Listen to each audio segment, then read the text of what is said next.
बेड़ा गर्क हो तुम्हारा, सत्यानाश जाए अयंगू जलो, नाश पितो। अरे वजीरो, सलाहकारो, तुम्हारा कुछ न रहे।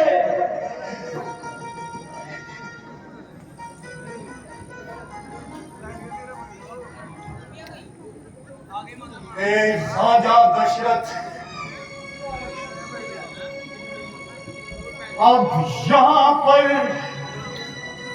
खुशियों के ढोल ताशे नहीं, बल्कि मातम की शहनाइयां बजेंगी। अब यहाँ आनंद के गीत नहीं, बल्कि दुखों के राग गाते जाएंगे। दुखों के साग लापे जाएंगे। हे दशरथ, तुमने अपनी आकांक्षा पूरी कर हमारी महत्वाकांक्षाओं पर पानी फेर दिया। लेकिन याद रख,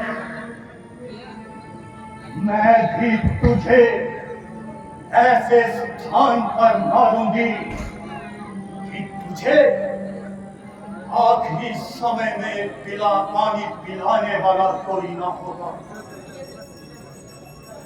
सोनी के काल चक्र को अब ऐसा उल्टा घुमाऊंगी कि सब की सब विपरीत परिस्थितियां अपने हक में लाऊंगी। अब देखना,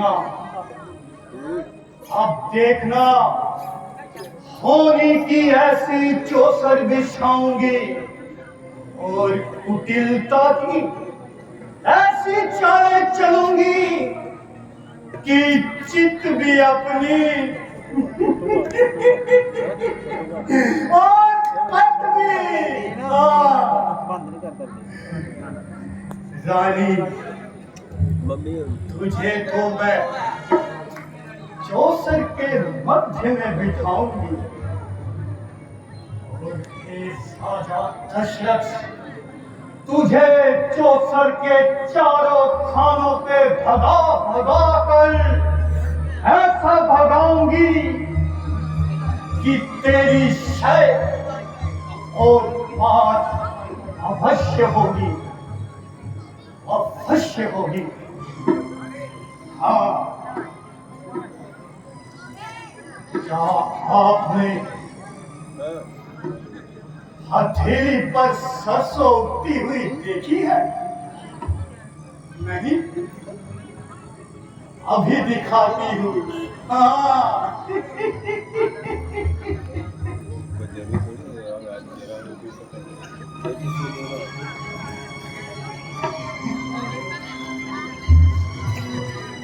अरे मंथरा, तू आज इतनी देरी से क्यों आई? और ये क्या हाल बना रखा है?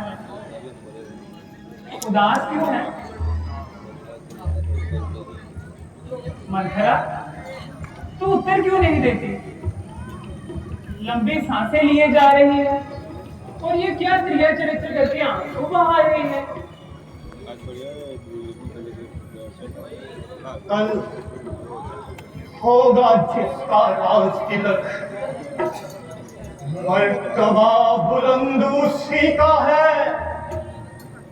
राजा जी जिसे चाहते हैं, रानी ये फंद उसी का है।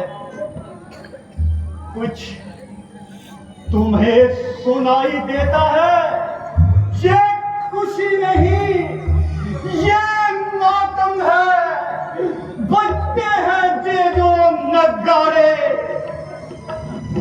आवाज़ों में इनकी गम है, आवाज़ों में इनकी गम है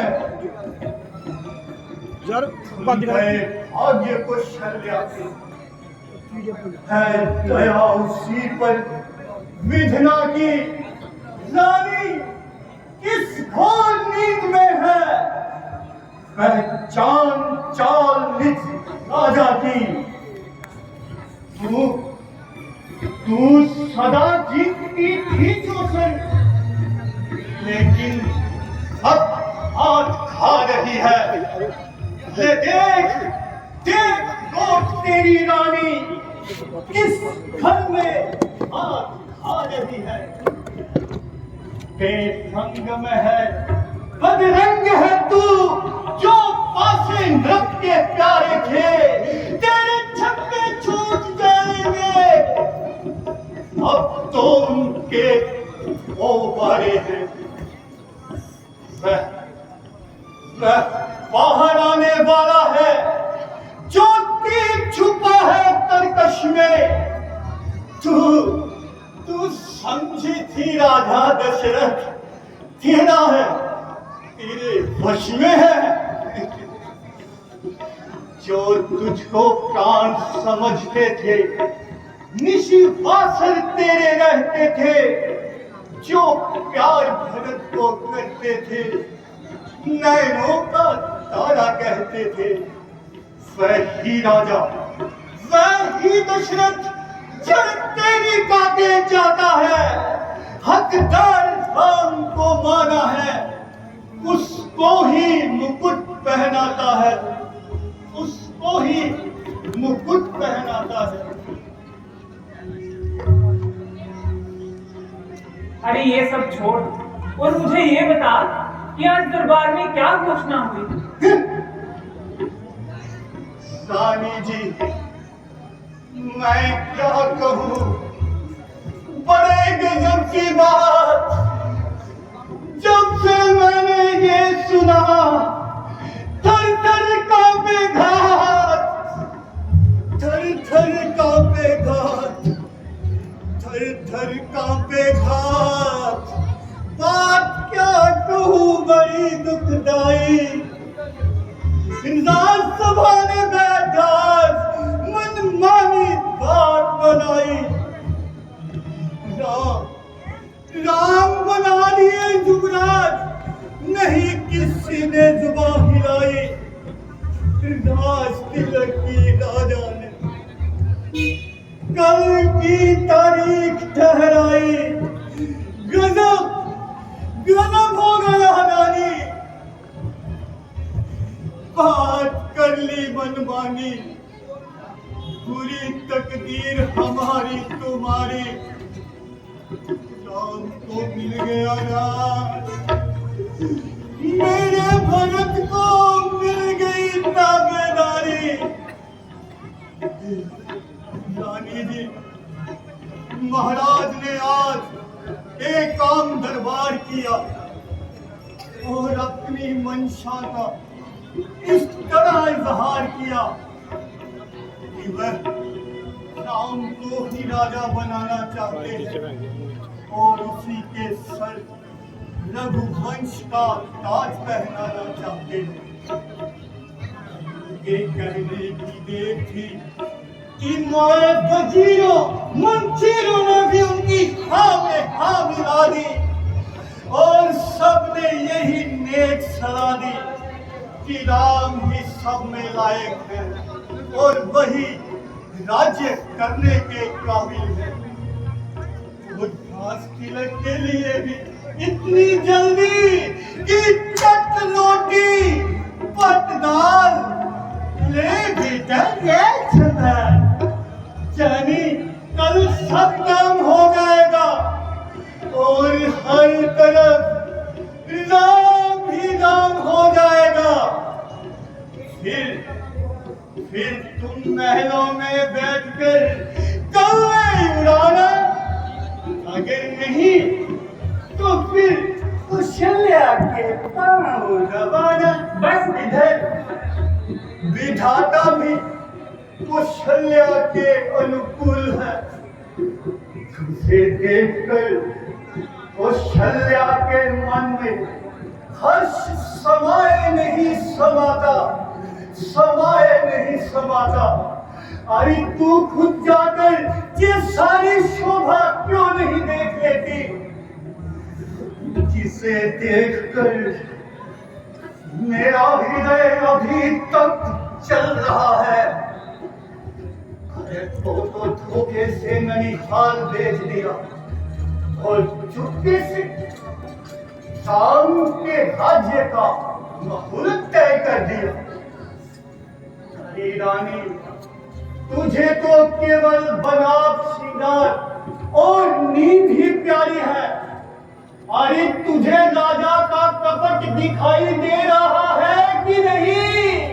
बस अब चुप कर, घर थोड़ी कहेगी।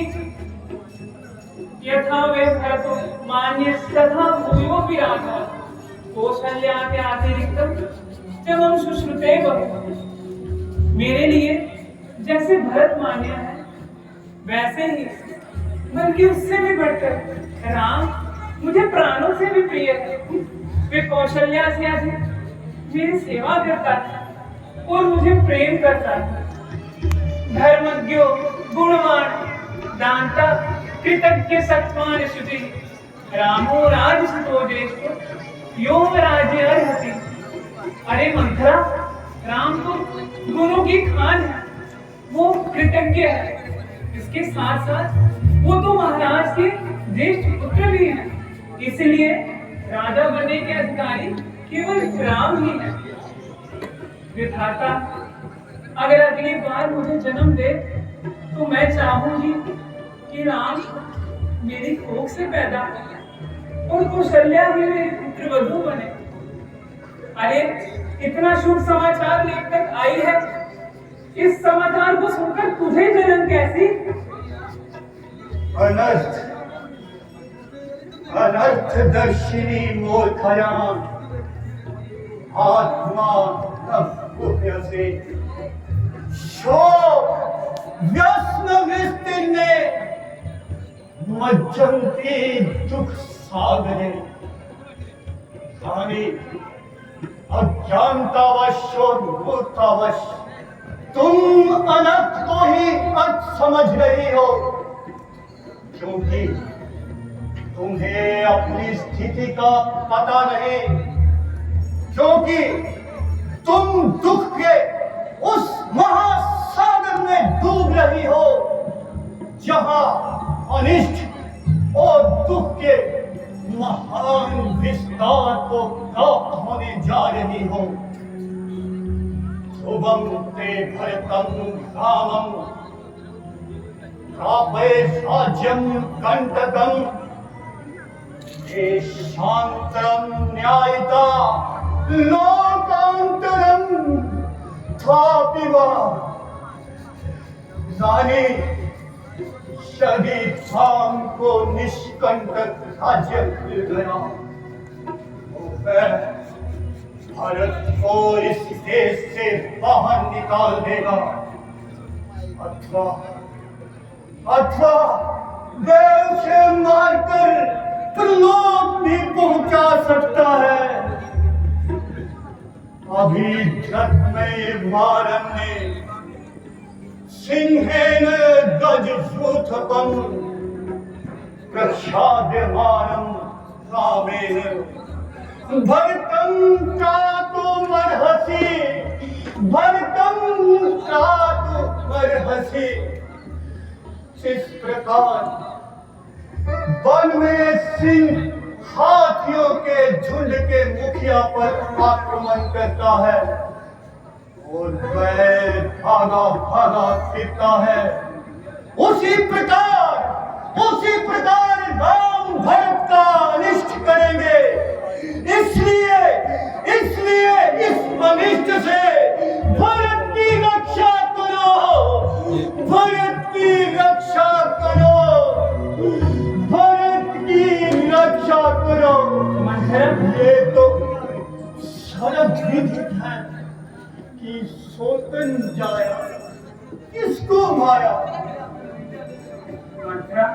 तुझे भरत की सौगंध है, ये छल कपट छोड़ और सच सच बता, आखिर मांगना क्या है? अब क्या कहूं? अब तो कहने में भी डर लगता है, क्योंकि तूने पहले ही मुझे घर छोड़ी की उपमा से सम्मानित जो कर दिया। हाँ हाँ, मेरा ये सर फोड़ने के ही योग्य है, जो सच्ची बात कहने पर भी तुझे दुख होता है। तुझे तो वही प्रिय है जो तुझे झूठी बातें कहकर सुनाते हैं। मैंने सत्य कहा तो तुम्हें कड़वा लगा, लेकिन आज के बाद मुंह देखी ही कहूंगी, अन्यथा चुप रहूंगी। क्या करूं, क्या करूं?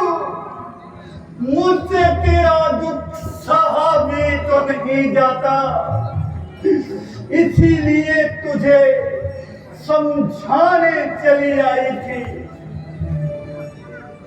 अरे मंथरा, तुम व्यर्थ में ही नाराज हो गई। मेरे कहने का तात्पर्य ये था कि तुम इतना शुभ समाचार लेकर आई हो। राम को राज्याभिषेक मिल रहा है। अरे तू हंसती खेलती कूदती आती तो मुझसे वो मांगा इनाम पाती, पर तू ये हर्ष के समय विषाद क्यों कर रही है? अच्छा छोड़, ये बता आखिर क्या समझाने आई थी? रानी, जैसा कि मैं जानती हूँ कि तू बिल्कुल सीधी और सरल स्वभाव की है, कपट और चतुराई तो तू जानती नहीं, लेकिन कौशल्या इसमें निपुण है। हाँ, और हाँ, तुम बाकी सोखियों की तरह उसकी सेवा तो करती नहीं, इसलिए तुम कौशल्या को उसकी आंखों में खटकती हो। हाँ, खटकती हो। मैं ये बात लकीर खींचकर और बलपूर्वक कहती हूँ कि जैसे लोग दूध में पड़ी हुई मक्खी निकाल बाहर फेंकते हैं, उसी तरह कौशल्या भी तुम्हें इस घर से निकाल बाहर फेंकेगी।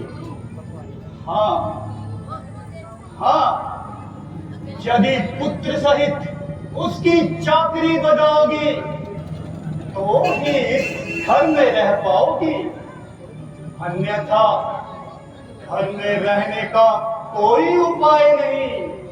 और तुम क्या कह रही थी कि तुम्हें राम और राम को तुम अति प्रिय हो? अरे भोली रानी, ये भूल जा, क्योंकि समय बदलते देर नहीं लगती। जब समय फिरता है तो मित्र भी शत्रु हो जाते हैं। जरा आज की रात तो गुजर जाने दे और शाम को राज नजर आने दे, फिर देखना क्या क्या नतीजे निकलते हैं और क्या गुल खिलते हैं। फिर रोएगी, पछताएगी और हाथ मलती रह जाएगी, लेकिन फिर पछताए हो क्या जब चिड़िया चुग गई खेल। भला जानी इसमें मेरी अपनी कौन सी गरज है? यदि राम राजा बनता है तो मैं कौन सी रानी कहलाऊंगी, और यदि भरत को राज्य मिलता है तो मैं कौन सी पटरानी बन जाऊंगी। मैंने तेरा नमक खाया है, इसलिए तुझे समझाना अपना कर्तव्य समझती हूँ। अब भी समय है, अब भी समय है, जो बन पड़ता है बना ले, किसी तरह राजा को मना ले। वरना कल को ये न कहना कि तेरी दासी नमक हराम निकली। बंदरा, सुन, तेरी बात सत्य है। मैं रोज रात को बुरे स्वप्न देखती, मेरी दाईं आंख नित्य फटा करती, पर क्या करूं, अपनी मूर्खता के कारण मुझसे कह नहीं पाती। क्या कर सकी, मेरा सीधा स्वभाव, मैं दायां बायां कुछ नहीं जानती। विधाता जिसको गुलामी में रहकर जिलाता है, उसके रहने से तो अच्छा उसका मरना है। नहीं नहीं, अगर मैं मर गई तो मेरे भरत का क्या होगा? मैं मायके जाकर जीवन बिता लूंगी, पर जीते जी अपनी सोच की चाकरी नहीं करूंगी। अरे मंत्रा, अरे सखी, तूने मेरी आंखें तो खोल दी। अब कोई युक्ति भी तो बता कि कैसे मैं ये राज्य भरत को दिलवाऊं।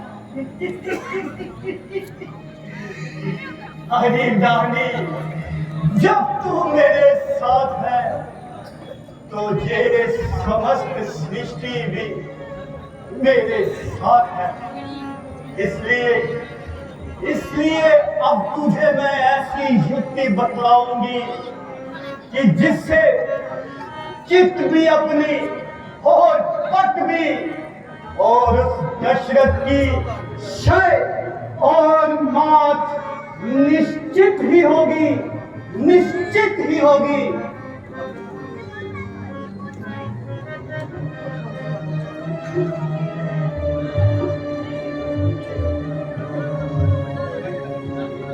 अरे वाह वाह सखी वाह। अब बस तू देखती जा कि मैं कैसे क्रिया चरित्र करके ये जान बिछाती हूँ और महाराज के